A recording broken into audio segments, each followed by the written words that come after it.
Welcome back to the channel, guys. Today we're going to be talking about pitching. Let's get to it.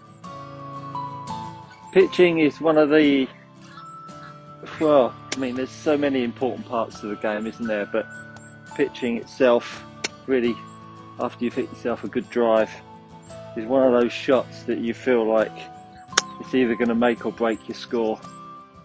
And you watch the best players in the world pitch, and don't they just make it look so easy?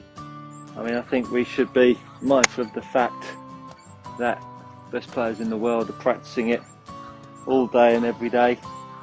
They use radar measuring devices. They are calling out the numbers as they go. They've got randomization on all of these bits of software where they can do stock and random shots, and it certainly helps them dial in those numbers as they go along. So there's a lot to take into account. Don't be too hard on yourself, but hopefully in this video I'm going to give you some insights into what you might want to apply to your own game to help you pitch a little bit better and lower those scores. One of the crucial components of pitching is controlling the loft, and controlling the loft can come most often at the sacrifice of good strike. So let's say someone that thinks that they want to create or use the bounce. That's all we ever hear, isn't it, at the moment? Doesn't he use the bounce well? And so using the bounce often means that that club head is unloading. So the head unloading past the handle, it's exposing the back edge of the golf club. So you get the guy that comes out and he starts, I've been told I've got to really use the bounce through strike, which all of a sudden then starts to get the guy drop kicking it back here. Then after you've done that a few times, then you go searching for the golf ball, and now all of a sudden the handle is leaning forwards, and now all of a sudden you start to hit those low thinners that start firing through the back of the green. So both of those bits of insight in terms of changing the dynamics of the club are either trying to use the bounce or trying to then get rid of that and trying to pinch it, really sacrifice your contact. So first things first, it's understanding how do we create a consistent contact with the golf ball. And that's not easier said than done, but I think understanding the dynamics of what you're trying to feel with the handle and the head, the light end and the heavy end are really crucial players in getting the right contact. Now if we take it back to a chip shot where not a lot's going on and the club is at low level, chipping for many is a tricky art in itself, but what you're trying to do is you're trying to replace the handle and the head back to as close to the way they were set up at the start. Now, depending on where your setup is, will dictate how you're then trying to feel the shaft and the head balance up as you're hitting the shot. So I think when you start to actually appreciate what's going on here with pitching, in terms of how you want to manage strike whilst keeping good loft, you'll start to really unearth the mystery of good pitching and creating good ball flight and strike. So let's delve a little bit deeper into the setup and the swing itself.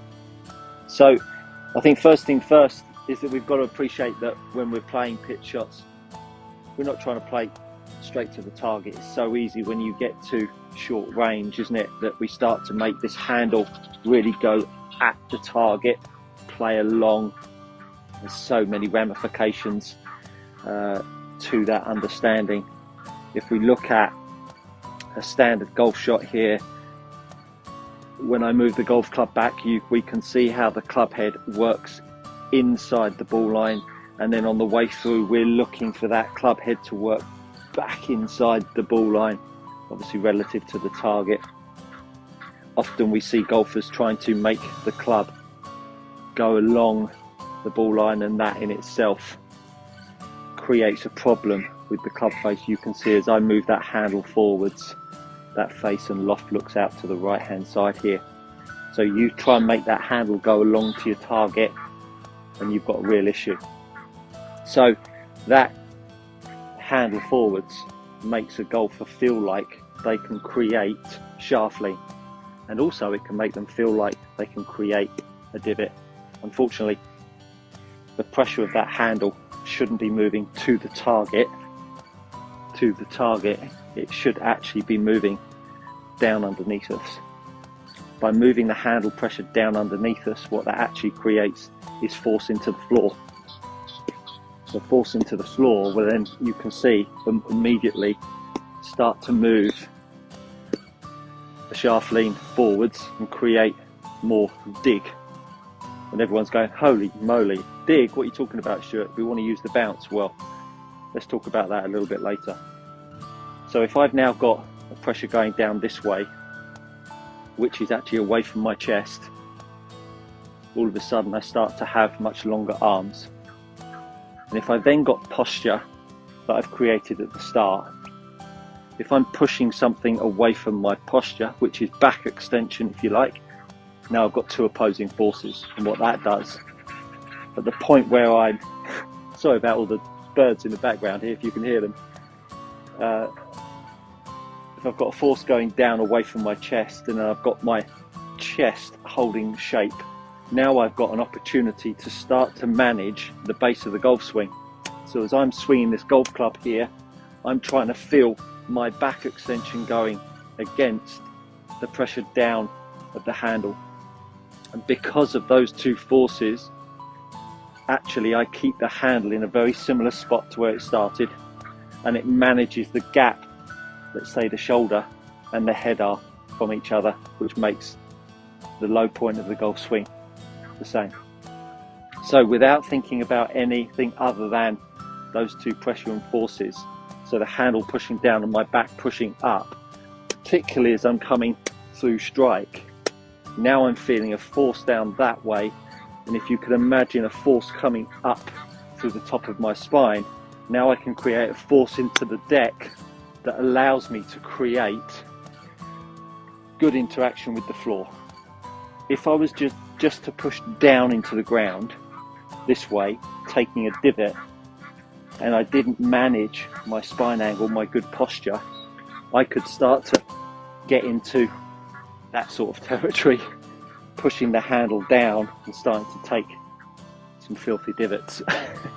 So my first tip for improving your pitching is to manage your posture and manage the pressure on the handle. So as we set up to the golf ball, I'm going to feel a pressure down through the handle, I'm going to feel a pressure up through my spine and try and create some speed as I go. And hopefully you'll start to see and feel some different flight characteristics and some different interactions with the floor. It's a much, much safer place to be, because let me tell you, I retired from playing really because of this area in my game. I had the yips with my pitching because I couldn't ever make good contact, and to stand here now with the amount of freedom I have, I can honestly say that nobody ever talked to me about these kind of pressures and forces, and I saw some really, really, really high level golf coaches and paid a lot of money for advice that didn't ever get me over the line in terms of getting back to pitching it where I needed to be. So I think this is some really important components to making your pitching a little bit better. Hope that helps. If you like the video, click the like, share it with your friends. I'll see you all on the next one.